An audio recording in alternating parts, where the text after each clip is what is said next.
Dek, ini gimana caranya? Ini, ini. Ini nak cemilannya dimakan. Makasih Ibu. Ya. Dek, gimana kerjaan kamu di sana? Kok nggak pernah nelpon bapak sih? Ya gimana Pak, kerjaannya lagi numpuk, aku lupa mau telepon Bapak terus. Yona juga, kenapa kok nggak pernah nelpon bapak? Bapak jadi khawatir sama Yona. Maafin Yona ya Pak, Bu, sekarang udah semester 3 ini jadi lebih sibuk, harus bikin laprak inilah, laprak itulah. Oh alah, iya nak, nggak apa-apa. Yang penting di sana sehat selalu. Jangan lupa ibadahnya, istirahat yang cukup. Iya Bu, meskipun nggak ngabarin kita, ya seenggaknya dijaga dirinya baik-baik biar di sana nggak sakit-sakitan. Mbak, Mas, aku tuh bosen di rumah sendirian sejak Mas Fade dan Mbak Yona sibuk urusan masing-masing tuh aku nggak ada temennya di sini. Ya nanti kalau aku udah gajian kita keluar bareng-bareng sama Bapak sama Ibu. Iya Mas, makasih ya.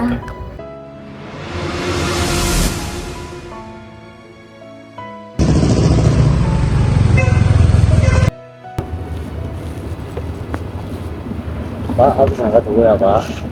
Ya nah, hati-hati. Kalau udah sampai jangan lupa kabarin bapak ya. Ya Pak, Bapak juga hati-hati pulangnya ya. Ya. Mari Ya. Pak. Duluan. Ya.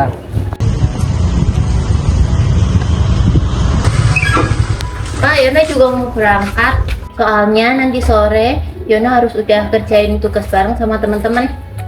Yona, ini tasnya. Kamu hati-hati ya di sana. Iya Bu. Yaudah, nanti sampai sana kabarin bapak atau ibu ya. Ya Bu, nanti Yona kabarin. Iya. Udah Pak, Bu, Yona berangkat dulu ya. Iya. Yona, biar bapak antar aja ya. Gak usah Pak, tadi udah janjian kok sama teman-teman. ya. Assalamualaikum. Waalaikumsalam.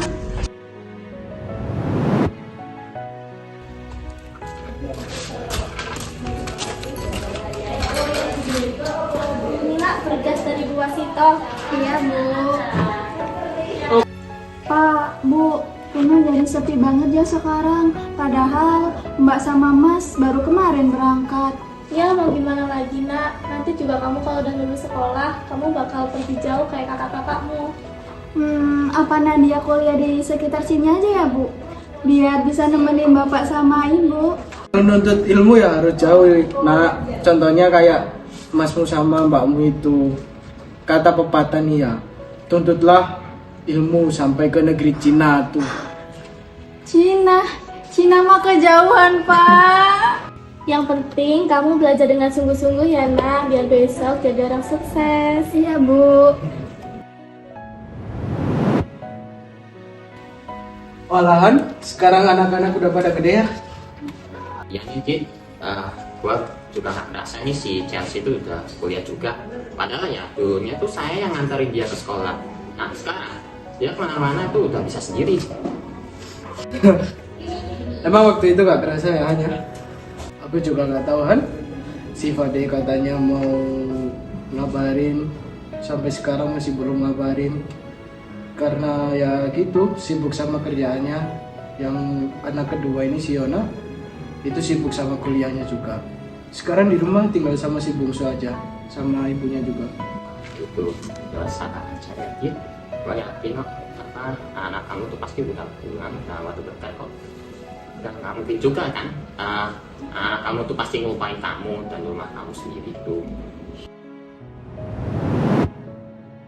Nah ya mbak, udah lama banget mereka nggak telepon kita. Apa Pak? Mungkin mereka sibuk di luar sana. Tapi gimana ya mbak, mereka telepon aja seminggu nggak ada gitu. Ya, gimana ya? Mungkin merekanya sibuk. Doakan aja yang terbaik, Mbak. Iya mbak. Paradis, ini ada undangan. Ini ada undangan ibu harinya Pak Joko. Iya Nduk, terima kasih Nduk.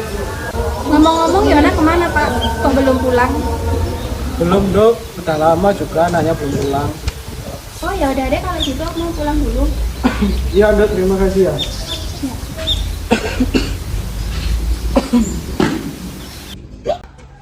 Loh, Pak Radit. Bu Aura. Jangan tahu Bu, Pak Radit pingsan. Hah, pingsan? Iya. Ya Allah, Pak, Bapak kenapa?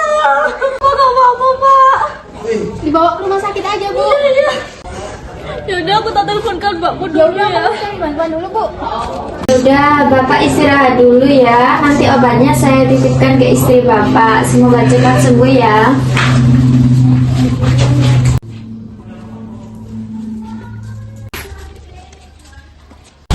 Dok, gimana keadaan suami saya, Dok? Jadi, ternyata Bapak mengalami penyakit serangan jantung. Serangan jantung. Nanti saya buatkan resep obatnya dan saya aturkan juga jadwal kontrolnya ya. Iya, Dok, makasih. Ya, saya pamit dulu. Iya. Yang sabar ya, Mbak. Radit pasti bisa sembuh kok. Iya, Mbak. Nah, kalau keadaan kayak gini, apa perlu kita kasih tahu ke anak-anak? Sepertinya jangan dulu deh, Mas. Aku takut nanti anak-anak kepikiran. Tapi kan mau bagaimanapun anak-anak juga harus tahu, Mbak.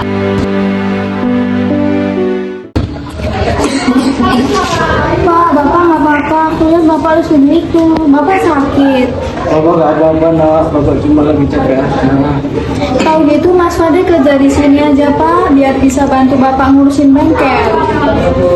Orang kalau mau berkembang itu harus pergi melalang buana, lihat dunia luar. Bapak juga bisa kok ngurus bengkel sendiri. Ya udah deh, terserah Bapak. Nih, Pak, obatnya diminum dulu. Ya Bu, terima kasih ya Bu. Iya. Bu, Nadia gak tahu kan kalau Bapak lagi sakit?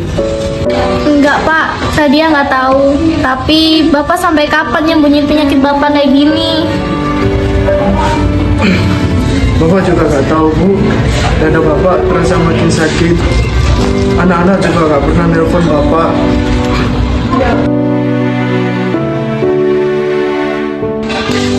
Bu, Pak, sebenarnya Bapak sakit apa? Kenapa Nadia nggak boleh tahu? Bapak gak mau anak-anak Bapak kepikiran sama Bapak. Tapi kan Nadia anak Bapak, Mas Fade dan Mbak Yona juga harusnya perhatian sama kondisi Bapak. Maafin Bapak ya. Bu, tolong ambilkan Bapak minum.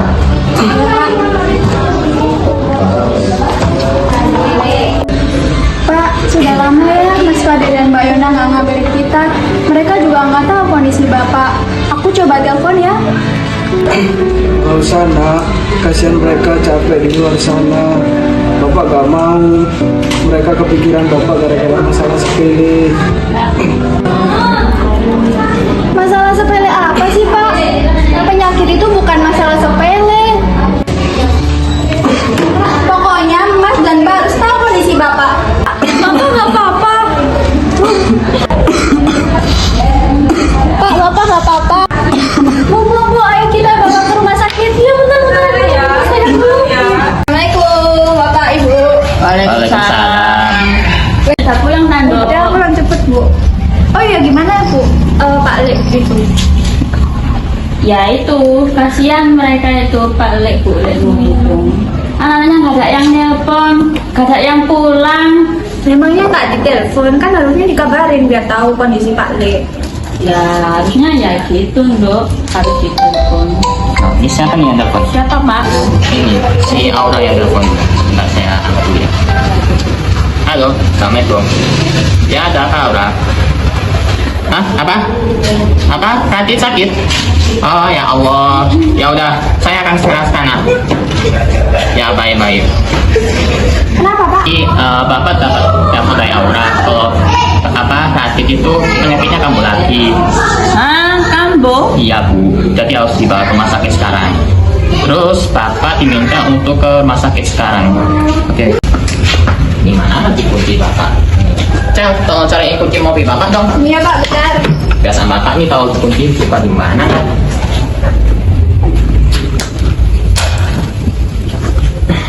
Ini Pak, kunci mobilnya Pak. Ya, kasih kuncinya. Ya, hati-hati loh, Ya, Pak. Bapak pergi dulu ya. Ya. Hati-hati loh, Pak. Ya.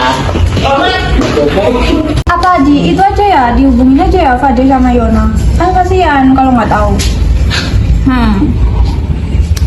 Tapi emang harusnya mereka tahu sih, Cel. Iya, aku hubungin ya. Iya.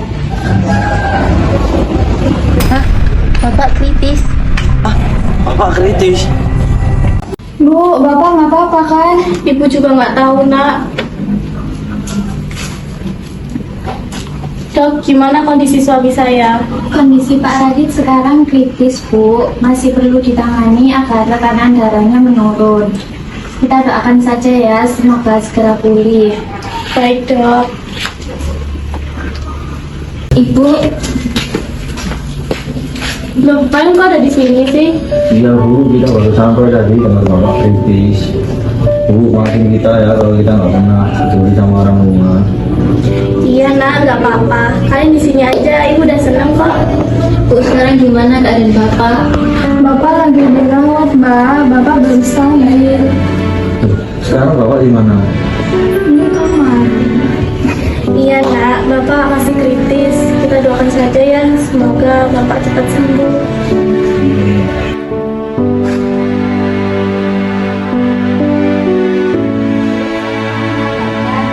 Bapak Radit sudah membaik.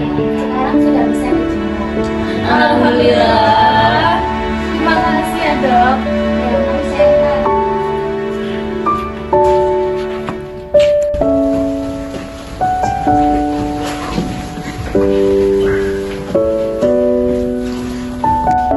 Pak, maafin kami ya Pak, kami nggak tahu kondisi bapak. Iya Pak, Yona minta maaf nggak pernah kabarin Bapak. Kau Nak, Bapak maafin. Bapak senang kok kalian ada di sini. Ngomong-ngomong, kerjaan kalian di sana gimana? Ada yang bercuti Pak, sama bapak. Yona juga Pak. Terima kasih ya anak-anakku.